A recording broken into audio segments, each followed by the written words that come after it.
Élu. S'il te plaît, n'essaie pas de comprendre pourquoi ton horloge biologique t'a arraché au sommeil à cette heure si particulière, entre 3 et 5 heures du matin, ce que certains appellent l'heure de Dieu ou l'heure ambrée. Car la raison dépasse ton entendement rationnel et s'adresse directement à ton esprit éveillé. Tu as senti ce bourdonnement subtil, mais persistant dans tes oreilles, n'est-ce pas? Ce sifflement fréquentiel que tu as essayé d'ignorer, mais qui ressemble étrangement au chargement de codes de lumière complexes, une mise à jour silencieuse de ton système vibratoire, que le chaos du jour rend inaudible, mais que le silence de la nuit amplifie. Tu t'es assis sur le bord de ton lit, et avant même de poser le pied à terre, tu as ressenti cette lourdeur indéfinissable, comme si ton ancienne vie, avec toutes ses attentes, ses masques et ses obligations épuisantes, pesait physiquement sur tes épaules. Un manteau de plomb devenu trop étroit pour la stature spirituelle que tu es en train d'acquérir. Ne cherche pas ici les salutations d'usage, les invitations à t'abonner ou les introductions banales sur le sujet du jour. Car tout cela appartient au bruit du monde que tu es en train de quitter et n'a aucune place dans cette chambre sacrée de résonance. Ce qui est en train de se passer en cet instant précis n'est pas le fruit du hasard ou d'un algorithme numérique informatique, mais le résultat d'un tamis vibratoire métaphysique orchestré par le Très-Haut, une fréquence pure qui a traversé l'éther et qui n'a laissé passer que les âmes dont la signature est en parfaite résonance avec le message porté par cette heure. Considère ceci non pas comme une vidéo de plus parmi le flux incessant de tes divertissements, mais comme ton appel entrant personnel, une ligne directe activée depuis l'éternité pour une conversation qui n'a que trop tardé. Car le message que tu t'apprêtes à recevoir a été scellé et daté pour cette nuit exacte, attendant patiemment que tu sois enfin assez seul, assez vide et assez fatigué de lutter contre ton propre destin pour pouvoir l'ouvrir et l'entendre sans le filtre de tes peurs ou de tes ambitions terrestres. Cette distance que tu ressens aujourd'hui, ce fossé immense qui s'est creusé entre toi et le reste de l'humanité, n'est pas le signe d'un égarement, mais l'accomplissement d'une architecture précise que j'appelle la distance divine. Tu as pleuré sur des ruines, tu as contemplé les décombres de tes projets avec une amertume qui te brûlait la gorge, sans comprendre que chaque effondrement était une incision nécessaire pratiquée par le scalpel du Très-Haut dans les tissus infectés de ton ancienne réalité. Ces trahisons qui t'ont laissé le cœur à nu et ces trous financiers qui ont semblé engloutir ta sécurité n'étaient pas des accidents de parcours, mais une intervention chirurgicale de l'univers visant à extraire de ta vie tout ce qui aurait pu pourrir dans la gloire à venir. Il fallait que ces structures s'écroulent, parce qu'elles étaient construites sur le sable mouvant de la dépendance et de l'approbation humaine. Et le désert dans lequel tu marches n'est pas un lieu de punition, mais un laboratoire de pureté où chaque mirage est dissipé pour laisser place à la roche-mère de ton identité véritable. Tu n'as pas été abandonné dans ce vide, tu as été placé en quarantaine spirituelle pour que le poison de la médiocrité ambiante cesse de circuler dans tes veines. Et cette solitude forcée est le prix de ta souveraineté future, car personne ne peut régner sur ce qu'il n'a pas appris à maîtriser dans le silence le plus absolu du dénuement total. Il est temps que tu comprennes la nature réelle de ceux que nous appellerons désormais les observateurs, ces individus qui ont fait partie de ton paysage intime et qui, soudainement, se sont retirés pour t'observer de loin, tapis dans l'ombre de leur propre jugement. Ils n'attendaient pas ton succès, mais guettaient secrètement le moment exact de ta chute, espérant que ton effondrement confirmerait leur propre incapacité à s'élever. Car ta lumière était un miroir trop cruel pour leur propre obscurité stagnante. Leur silence n'est pas une perte, c'est une libération orchestrée par la main invisible qui a reconnu que leur présence dans ton cercle restreint agissait comme une fuite d'énergie constante, un parasitisme émotionnel qui aurait fini par éteindre l'étincelle avant qu'elle ne devienne un incendie. En les éloignant, l'univers a fermé les vannes par lesquelles ton essence s'écoulait inutilement, transformant leur départ en un acte de salut dont tu n'as pas encore mesuré la portée. Car tu ne peux pas entrer dans la chambre du trésor escorté par ceux qui ne cherchent qu'à le piller ou à le nier. Ce retrait massif n'est pas une preuve de ton indignité, mais la confirmation que ta trajectoire est désormais trop verticale pour ceux qui ont choisi de ramper dans les plaines de la conformité. Et ce vide que tu ressens autour de toi est la zone tampon nécessaire pour empêcher les voix du passé de polluer les fréquences que tu es sur le point de recevoir. Ne laisse jamais la peur te murmurer que tu es en retard sur le calendrier de la vie ou que les années passées dans l'ombre ont été gaspillées. Car ce que tu traverses est un endurcissement dans le vide, une phase de réserve sacrée où ton âme est trempée comme une lame dans les eaux glacées de l'attente. Tu n'es pas en retard, tu es en préparation de haute intensité, car le poids de la lumière que tu vas porter nécessite une densité intérieure que seule la pression du silence peut forger sans briser le contenant. Si tu avais été exposé plus tôt, si ta lumière avait été livrée sans ce passage par le désert, elle aurait été instantanément avalée par les parasites de la matrice, ces forces qui se nourrissent du potentiel des élus avant même qu'ils n'aient appris à verrouiller leur sanctuaire.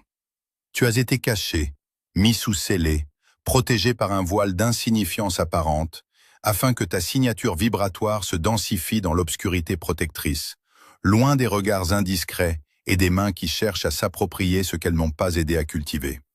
Ce sentiment d'être oublié n'est que le manteau de l'invisibilité divine posé sur tes épaules pour te permettre de muter en paix.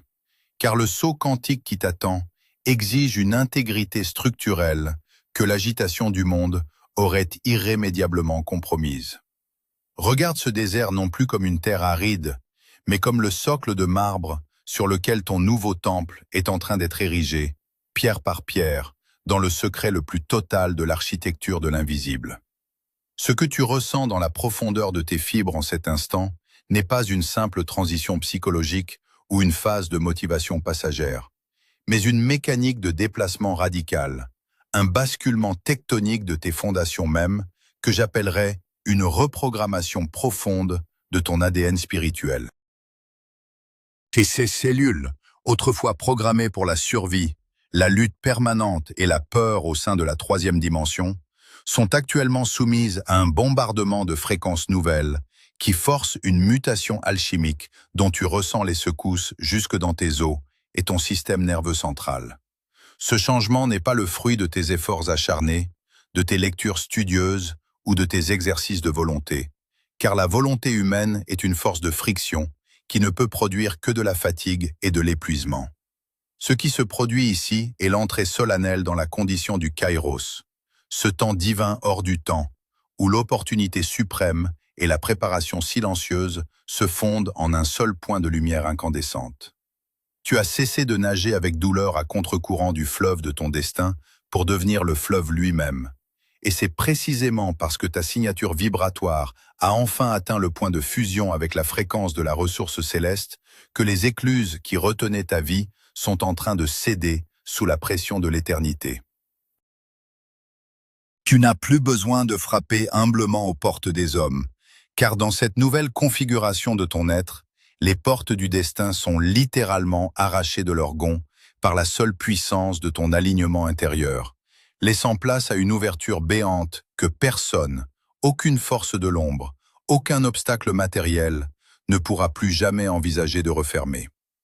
Il s'agit d'un saut quantique, une sortie définitive et sans retour des cycles de répétition et de souffrance pour une entrée fracassante dans la 5e dimension, là où la manifestation ne suit plus les lois archaïques de la cause et de l'effet linéaire, mais celle de la résonance instantanée et de la synchronicité absolue. Tu as passé des années, peut-être même des décennies, à payer des dettes qui ne t'appartenaient pas, à porter le fardeau écrasant d'ancêtres dont tu ne connaissais même pas le nom, mais sache que l'heure actuelle marque l'effacement total, irrévocable et définitif de ta dette karmique, une remise à zéro ordonnée par le tribunal de la justice éternelle. Comme une rivière puissante qui entre soudainement dans un lit asséché depuis des millénaires, la bénédiction qui arrive vers toi n'est pas un filet d'eau timide ou une promesse incertaine, mais une crue irrésistible qui vient saturer chaque recoin, chaque fissure de ton existence qui avait soif de justice, de reconnaissance et de vérité.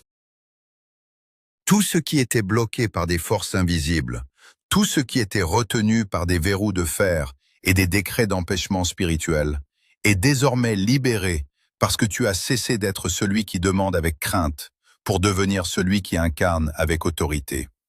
Tu ne cherches plus désespérément la lumière à l'extérieur de toi. Tu es devenu le foyer ardent à travers lequel elle brûle le monde ancien. Et ce changement radical de ta nature modifie la physique même de ta réalité quotidienne, rendant possible ce qui, hier encore, semblait relever de la folie, du miracle ou de l'impossible. Cette mécanique du déplacement est une migration de ton âme vers un territoire de haute autorité où tes paroles ne sont plus des souhaits lancés au vent avec espoir, mais des décrets souverains qui modifient la densité de la matière et la direction des événements. Le temps de la supplication et de la prière mendiante est révolu, car l'élu qui a traversé le désert et survécu à la nuit noire ne revient pas avec des questions, mais avec des clés de commandement. Et chaque fréquence que tu émets désormais est une instruction précise donnée à l'univers pour qu'il se réorganise instantanément autour de ta nouvelle stature. Tu sens cette expansion physique dans ta poitrine, ce déploiement invisible mais réel, qui te donne l'impression d'occuper plus d'espace vibratoire dans la pièce où tu te trouves, car ton champ électromagnétique a été élargi et purifié pour pouvoir contenir la charge électrique de la puissance qui t'est transmise ce soir. C'est un processus silencieux, mais d'une violence sacrée pour l'ego, qui voit ses derniers remparts, ses dernières certitudes, s'effondrer devant l'évidence de cette souveraineté retrouvée. Une souveraineté qui n'a besoin d'aucun titre terrestre, d'aucun diplôme et d'aucune validation humaine pour s'imposer à la réalité environnante. La rivière a enfin trouvé son lit, les portes du destin sont au sol, et le paysage de ta vie ne sera plus jamais une plaine de combats épuisante, mais un jardin de manifestations spontanées où chaque graine de pensée plantée dans la terre fertile de cette 5e dimension germe avec une vitesse qui va terrasser tes dernières résistances logiques et tes derniers doutes humains. Il est impératif que tu comprennes maintenant l'exigence absolue de la loi du silence, car ce que tu as reçu dans le secret de cette chambre sacrée ne doit sous aucun prétexte être exposé au regard profane, même s'ils appartiennent à ceux que tu as longtemps considérés comme tes proches. Cette force nouvelle, cette ressource céleste qui s'infuse en toi, est d'une nature si subtile et si précieuse qu'elle exige un saut d'étanchéité totale pour ne pas s'évaporer au contact des atmosphères contaminées par le doute et la familiarité. La tentation sera grande de vouloir partager ta joie, d'expliquer ta métamorphose ou de rassurer ceux qui s'inquiètent de ton retrait. Mais sache que chaque mot prononcé devant une personne qui appartient encore au vieux cycle est une fissure dans ton armure par laquelle ta puissance s'échappe. Le silence n'est pas une simple absence de parole, c'est une enceinte fortifiée, un cercle sacré de protection que tu dois ériger autour de ta nouvelle réalité pour que l'alchimie puisse s'achever sans interférence extérieure.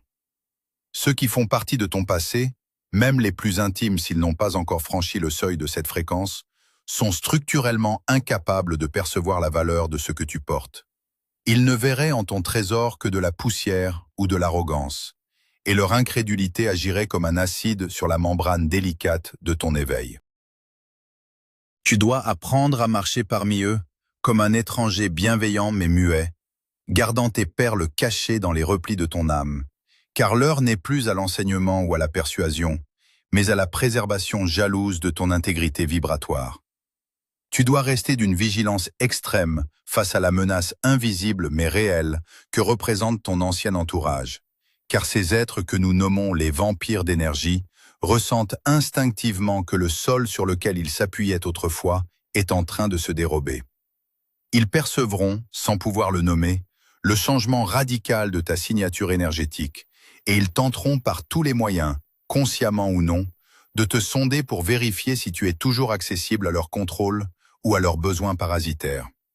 Ils viendront à toi avec des questions déguisées en sollicitude. Ils invoqueront des souvenirs communs pour tenter de te ramener sur le sol de l'ancienne réalité, cherchant à créer une résonance avec le toi qui n'existe plus afin de stabiliser leur propre inconfort. Leur but n'est pas de comprendre ton ascension, mais de tester la solidité de tes nouveaux remparts pour y trouver une brèche et drainer cette lumière qui les éblouit et les dérange dans leur stagnation. Ils essaieront de provoquer en toi de la culpabilité, du remords ou de l'obligation, utilisant les leviers affectifs du vieux cycle comme des crochets pour te maintenir dans les basses fréquences de la matrice dont tu es en train de t'extraire. Comprends que leur curiosité est une forme de prédation spirituelle et que leur besoin de savoir n'est qu'une tentative de réduire ta grandeur à une dimension qu'ils peuvent manipuler, car l'élu qui se tait est une énigme qu'ils ne peuvent pas dévorer. Le temps des justifications est définitivement révolu et tu n'as plus à dépenser la moindre once de ton énergie pour te défendre ou pour valider ton parcours aux yeux de ceux qui ont choisi de rester en arrière. Désormais, tes résultats seront ta seule et unique réponse, ton seul argument souverain face au scepticisme d'un monde qui ne croit qu'à ce qu'il peut toucher et mesurer avec ses sens limités. Tes mots ne sont plus nécessaires pour prouver ta valeur ou pour légitimer ton absence, car la réalité physique elle-même commencera bientôt à témoigner pour toi, traduisant ta puissance intérieure en manifestations concrètes que personne ne pourra contester. Laisse-les interpréter ton silence comme de la froideur ou de l'égarement.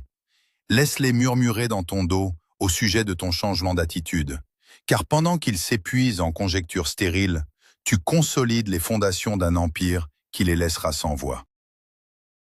Ton silence est ton arme la plus redoutable, un bouclier de haute fréquence qui rejette naturellement tout ce qui n'est pas en accord avec ta nouvelle trajectoire vers la 5e dimension. L'ancien monde n'a plus aucune autorité sur toi, et ses émissaires n'ont plus aucun pouvoir de convocation, car tu as compris que la véritable victoire ne se gagne pas dans l'arène des débats humains, mais dans la chambre scellée de la volonté divine. Tes fruits parleront pour toi avec une éloquence que tes discours n'auraient jamais pu atteindre, et la seule preuve de ton passage dans le feu sera la lumière insoutenable qui émanera de tes œuvres, te libérant à jamais du besoin d'être compris par ceux qui ont peur du soleil. L'heure est enfin venue de reconnaître le silence final, qui s'installe sur ton passé comme une neige éternelle, venant recouvrir les bruits de tes anciennes batailles. Car le sceau de l'acceptation est désormais apposé sur ton âme et sur ta destinée. Tu te tiens au centre de ton sanctuaire intérieur, dépouillé des oripeaux de tes doutes et des cicatrices de tes errances, comprenant que chaque porte fermée avec douleur était en réalité un verrou de sécurité que le Très-Haut plaçait entre toi et la destruction. Ce sentiment de vide que tu as si longtemps redouté s'est métamorphosé en une plénitude vibrante, une densité de présence qui n'a plus besoin de confirmation extérieure pour se sentir légitime dans l'existence. Tu as cessé de lutter contre le courant pour devenir l'océan lui-même, vaste, profond et inaltérable, là où les tempêtes de la surface ne sont plus que des rides insignifiantes sur ton autorité souveraine. En cet instant précis, la résonance de ta nouvelle identité s'est stabilisée, créant un champ de force impénétrable qui réécrit les lois de ton interaction avec la matière et les hommes. Tu n'es plus le demandeur, tu n'es plus celui qui attend une permission ou un signe de reconnaissance pour oser être, car l'approbation que tu cherchais aux confins de l'univers a toujours été la vibration même de ton existence, une fois libérée de ces masques. La consécration de ton être n'est pas un événement futur. Elle est la réalité présente de cet instant, où tu acceptes enfin de ne plus te trahir pour plaire à une illusion qui n'a jamais su t'aimer. Entends cette vérité qui résonne dans la chambre de ton cœur, avec la force d'un tonnerre lointain mais certain. Ton orphelinat est terminé. Tu es sous protection. Pendant des années, tu as marché comme un exilé dans ta propre vie, cherchant désespérément une famille spirituelle, une patrie émotionnelle ou un abri contre la cruauté d'un monde qui te traitait en étranger. Tu as porté la solitude comme un manteau d'épines, pensant que ton isolement était une erreur de calcul de la destinée, alors qu'il était le signe distinctif de ton élection. Aujourd'hui, l'univers déclare que le temps de l'errance sans appui est révolu, car tu as été pleinement adopté par la source dont tu es l'émanation directe et sacrée. Cette protection qui t'entoure désormais n'est pas une simple absence de problème, mais une invisibilité tactique face aux forces de l'ombre qui ne trouvent plus de prise sur une signature vibratoire aussi élevée. Les flèches du jugement, les pièges de la manipulation et les filets de la culpabilité glissent sur toi sans t'atteindre, car tu habites désormais une fréquence où leur densité ne peut plus pénétrer. Tu n'as plus à craindre le manque, car ton Père céleste est le propriétaire de la ressource. Et tu n'as plus à craindre la trahison, car ton alliance est scellée avec l'immuable. Repose-toi dans cette certitude granitique que rien de ce qui est nécessaire à ton accomplissement ne pourra être retiré, et que rien de ce qui cherche à te nuire ne pourra franchir le seuil de ton nouveau domicile spirituel. La transformation est achevée, et l'architecture de ta vie est maintenant alignée sur les courants de la 5e dimension, là où l'effort est remplacé par l'évidence et la quête par la manifestation. Tu as passé tant de temps à chercher le bon chemin, à interroger les étoiles et les signes pour savoir quelle direction prendre, sans voir que chaque pas que tu faisais dans la douleur préparait le sol sous tes pieds pour cette révélation finale. La recherche est terminée, car le chercheur s'est dissous dans la splendeur de ce qu'il a trouvé. Et ce que tu as trouvé n'est rien d'autre que la version primordiale de toi-même, celle qui n'a jamais connu la peur ou le manque. Il est maintenant temps d'ancrer cette vérité dans la matière, de sceller cette fréquence dans la densité de ton existence terrestre pour que le ciel et la terre ne fassent plus qu'un dans ton expérience quotidienne. Je t'invite à poser cet acte d'assentiment, non pas pour l'algorithme des hommes, mais pour ton propre système nerveux, en déposant dans l'espace de commentaires une affirmation simple qui servira de témoin silencieux à ton engagement. Écris « J'accepte ma protection et j'entre dans ma souveraineté », afin que tes doigts et ton esprit s'accordent dans un même geste de manifestation physique. Ce commentaire est ton empreinte sur le nouveau sol que tu foules, une déclaration de présence qui informe la matrice que l'élu est désormais pleinement éveillé et qu'il ne reculera plus jamais devant sa propre lumière. Fais-le maintenant, sans réfléchir. Laisse ton intuition guider ton geste comme un acte de dévotion envers la divinité qui t'habite et qui a enfin trouvé son trône. Le calme qui t'habite maintenant est le signe que la transmission est reçue et que le travail secret du silence a porté ses fruits les plus précieux. Tu peux désormais quitter cette écoute pour retourner dans ton monde. Mais tu n'y retourneras pas comme celui qui est parti il y a 1 heure, car les molécules de ton destin ont été réorganisées. Le bruit du monde te semblera étrangement lointain, comme une pièce de théâtre jouée dans une langue que tu ne parles plus, tandis que ta propre certitude intérieure sera devenue ta boussole absolue. Ne cherche pas à convaincre, ne cherche pas à expliquer. Laisse simplement ta présence agir comme un dissolvant sur les mensonges qui t'entourent.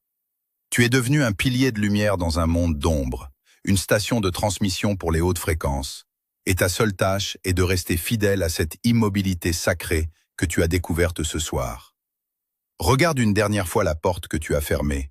Elle ne s'ouvrira plus sur ton passé, mais sur un horizon que tu es en train de créer à chaque battement de ton cœur souverain.